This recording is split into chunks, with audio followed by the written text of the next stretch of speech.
नमस्कार दोस्तों, आज एक ऐसे किसान आंदोलन की चर्चा करेंगे जिसका हमारे इतिहासकारों ने उसके नायक के साथ उचित स्थान नहीं दिया है, जिसका नाम है एका आंदोलन या एकता आंदोलन। यह 1921-22 के दौरान उत्तर प्रदेश के पश्चिम उत्तर क्षेत्र के बहराइच, हरदोई, सीतापुर और बाराबांकी क्षेत्र में उभरा था। शुरुआत में यह आंदोलन कांग्रेस और खिलाफत आंदोलन के साथ ही उभरा था। इंडियन नेशनल कांग्रेस के समर्थन से यह आंदोलन उभरा था, लेकिन बाद में यह मदारी पासी, जो एक दलित समुदाय का किसान नेता उभरा, इसका नेतृत्व किया। उस क्षेत्र के किसान थे, उच्च लगान, जो तय किए गए लगान से 50% अधिक था, इसके खिलाफ में यह उभरा था। लगान वसूल करने के लिए जो ठेकेदार और कर्मचारी थे, उसके उत्पीड़न और शेयर लगान, नजराना मतलब बेगारी, इन सब चीज़ों के कारण वहाँ के किसान भड़क उठे थे।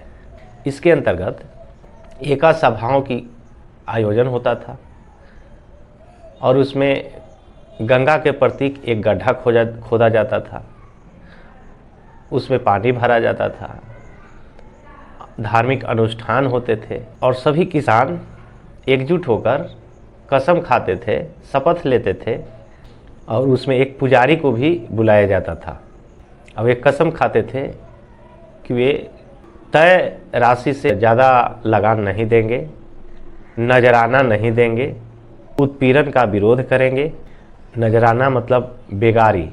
बेगारी का मतलब यह है कि जिस ज़मींदार से खेत लिए हैं या जिस ज़मींदार को लगान दे रहे हैं, तो उसके खेतों में उसके कामों को भी करना है बिना मजदूरी दिए हुए, बिना मजदूरी के उसके खेत में काम करना है।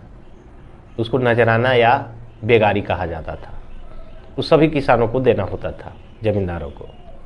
इसके अलावा उसमें ये भी कस्में खाई जाती थी कि अपराधियों की मदद नहीं करेंगे, पंचायतों का फैसला मानेंगे और बिना रसीद के लगान नहीं देंगे, क्योंकि बिना रसीद के ही लगान वसूल किया जाता था तय राशि से अधिक। किसी भी परिस्थिति में एकजुटता नहीं तोड़ेंगे, यानी हमेशा एकजुट रहेंगे।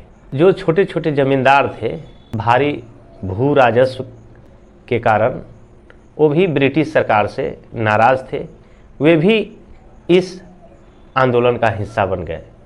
कहा जाता है कि मदारी पासी ने उन छोटे छोटे ज़मींदारों को भी इस आंदोलन में शामिल किया, जिसके कारण वह उस क्षेत्र का काफ़ी प्रभावशाली नेता बन गए थे। शुरू में राष्ट्रीय आंदोलन के जो नेतृत्व कर रहे थे इंडियन नेशनल कांग्रेस और खिलाफत मूवमेंट के नेता, यह लीड कर रहे थे, लेकिन बाद में मदारी पासी ने इसका नेतृत्व ले लिया और गांधी जी के चलाए जा रहे अहिंसात्मक आंदोलन, जो असहयोग आंदोलन कहा जाता है, उनके कार्यक्रमों और सिद्धांतों में विश्वास न करके मदारी पासी ने हिंसा के जरिए ही अपने लक्ष्य को प्राप्त कर सकते हैं, ऐसा उनका सिद्धांत बनाया और गांधी जी का अहिंसा का स्वीकार नहीं करने के लिए तैयार नहीं थे। तो इसका परिणाम यह हुआ कि जो राष्ट्रीय आंदोलन के नेता थे, राष्ट्रीय आंदोलन के नेतृत्व से इनका संपर्क टूट गया और इनके आंदोलन के हिंसक रूप ले लेने से कांग्रेस पार्टी भी इस आंदोलन से अपने आप को अलग कर लिया और ब्रिटिश सरकार को इसको दमन करने में आसानी हो गया।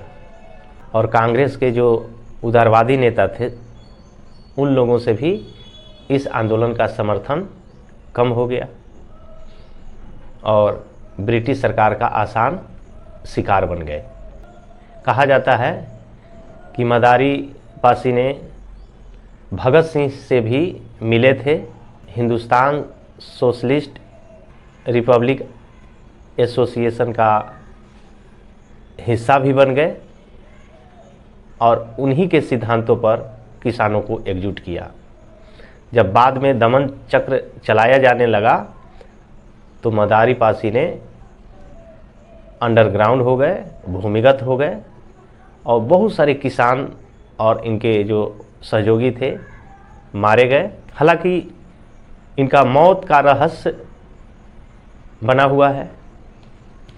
ऐसा माना जाता है कि भूमिगत होने के बाद उनकी मृत्यु स्वाभाविक नेचुरल डेथ था, लेकिन यह रहस्य है क्योंकि इसका कोई अभी सबूत नहीं मिल पाया है। लेकिन ऐसा जरूर कहा जा सकता है कि भारतीय इतिहासकारों ने उनका निम्न जाति से संबंध रखने के कारण जितना उनको इतिहास में स्थान मिलना चाहिए था वह स्थान नहीं मिला। यह बहुत दुख की बात है। इस आंदोलन ने उस क्षेत्र के आंदोलन से जुड़े लोगों और उसका प्रभाव से जो उनकी मांग थी राष्ट्रीय स्तर पर और सरकार के नज़र में संज्ञान दिया और एक राष्ट्रीय आंदोलन को भी बूस्टर का काम किया और अपने हक और अधिकार के प्रति किसानों में लड़ने का एक जज्बा भी दिया। धन्यवाद।